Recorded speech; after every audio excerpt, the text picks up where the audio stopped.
A mí me pidieron que hablara un poco sobre la sociedad civil en la coyuntura de Puebla y Tlaxcala, que es un poco como hablar un poco de lo que habló Manuel, pero cómo lo vemos aquí. Y yo intenté hacer algo de lo que, con los pocos datos y la percepción que yo tengo, de como una especie de mapeo de qué es lo que veo yo en los grupos acá y qué grupos veo también.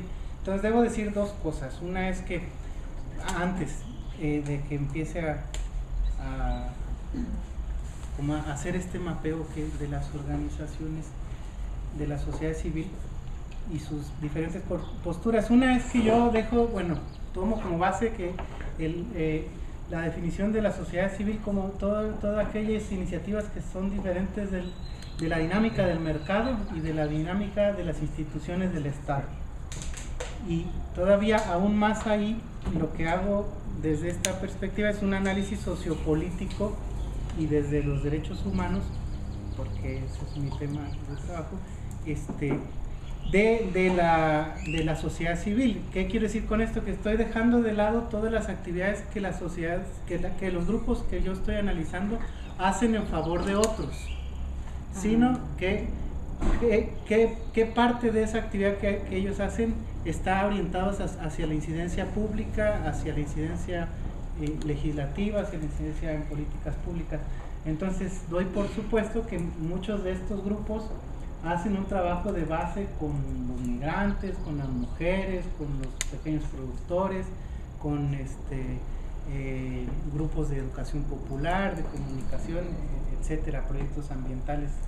Es decir, no me meto a la actividad propia de estos grupos, sino me meto a sus posturas y sus posiciones en el ámbito de la incidencia.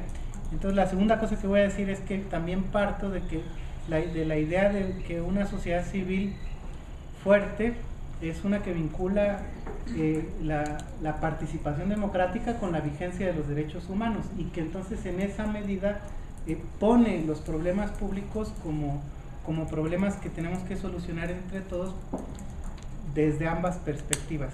Entonces, una perspectiva de democracia es una perspectiva en donde hay políticas con participación civil, políticas públicas con participación civil, y una perspectiva de derechos humanos implica que esa participación democrática, en esa participación democrática hay una cierta exigibilidad de derechos, y por lo tanto hay una necesidad de que el Estado asuma su responsabilidad en materia del problema público del que se trate, sea de educación, de vivienda, por lo tanto la perspectiva que aquí voy a presentar implica que estos grupos se plantean de una u de otra forma la interlocución con el Estado, ¿no? Y bueno, eso quería un poco decir para ubicar, y lo ubico mucho en el terreno en el que estaba hablando Manuel, es decir, hay problemas de democracia en nuestros estados. Bueno, yo tomo Puebla, Tlaxcala como una unidad territorial, aunque son dos estados distintos. Que no me oigan los de Tlaxcala. ¿Y dónde está la capital? O sea, en Tlaxcala. En Tlaxcala, para que no diga nadie, si alguien aquí es tlaxcalteca, no me ponga cara. Pero bueno, entonces ya hago estas dos aclaraciones para que podamos entender también el mapeo que yo hago. Seguramente que se me van a escapar muchísimas expresiones de participación y problemáticas, pero que para eso estamos acá y sería lo interesante de ver. Bueno, parto del asunto de que en 2010 tuvimos elecciones en Puebla y Tlaxcala, y en estas elecciones hubo una alternancia en ambos estados, una alternancia diferente, vivida de manera diferente en ambos estados, pero alternancia al fin. Eso es muy importante, sobre todo para el caso de Puebla, que es la primera alternancia que tiene a propósito del sistema de partidos priista, ¿no? El sistema priista de gobierno. Entonces acá gana Moreno Valle con la alianza entre el PAN, PRD y Convergencia, y en Tlaxcala hay una alternancia pero hacia el priismo, es decir, después de tener un gobierno estatal perredista y luego uno panista, vuelven a gobernar el PRI con Mariano González Harut, y ganan. Yo ubico en esta coyuntura más que una, y bueno, ahí son las paradojas regionales de lo que hablaba Manuel, es decir, más que que aglutinar votos duros, porque pareciera como que esto de las alianzas entre varios partidos contra el partido gobernante o contra el partido mayoritario, pareciera que es como aglutinar los votos duros de los partidos, como si tuviéramos una democracia de partidos muy sólida y una sociedad civil muy politizada e ideologizada, es decir, como pasa en otros países. En otros países por eso funcionan las segundas vueltas también, ¿no? Porque tienen estructuras militantes fuertes. Acá yo creo que eso no pasa, más bien creo que bueno, el asunto en Tlaxcala, por ejemplo, es muy significativo, es decir, la candidata panista tenía mucha fuerza, la candidata perredista también tenía mucha fuerza, la perredista, ambas no le ganaron al PRI, eran dos mujeres. La perredista declina su candidatura una semana antes.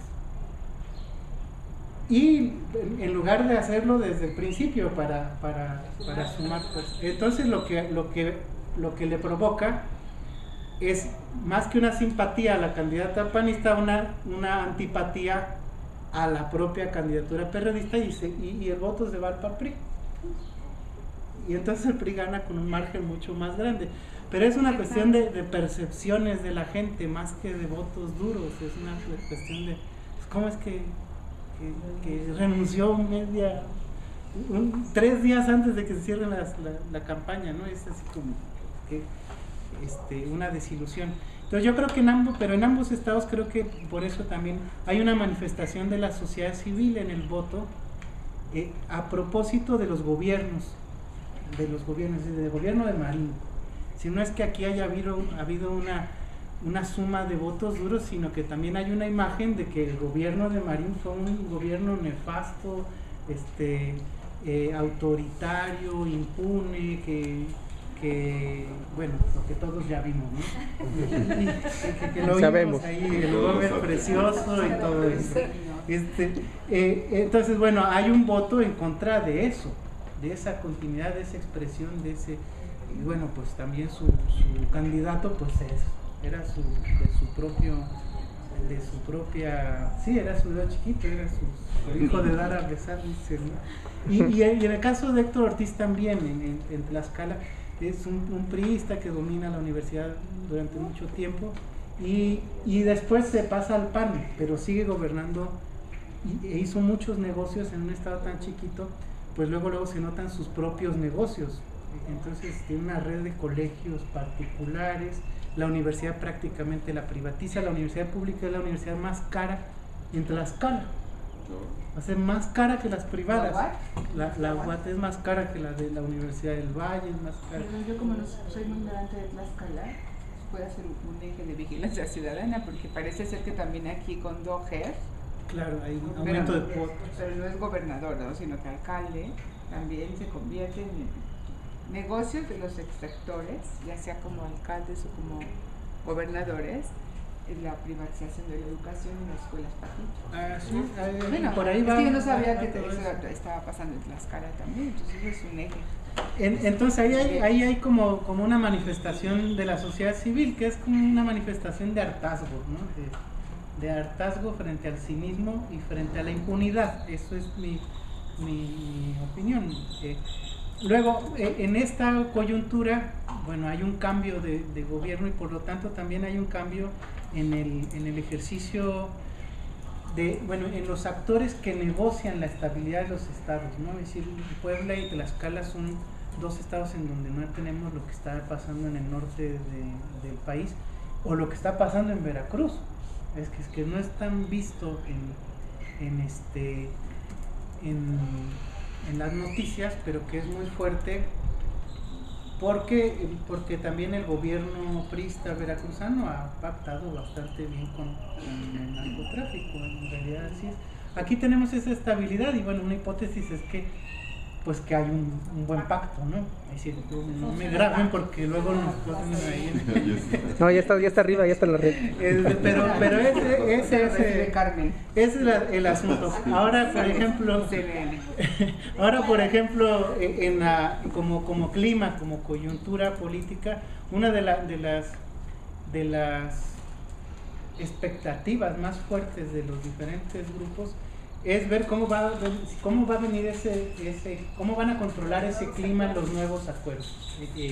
Y entonces hay visos de rompimiento. Por ejemplo, ahora iniciando el gobierno de Moreno Valle, el procurador dijo que iba a militarizar el Estado. Es decir, que algún gobernador diga que va a militarizar el Estado es porque está asumiendo la guerra que asume Calderón y por lo tanto está tomando partido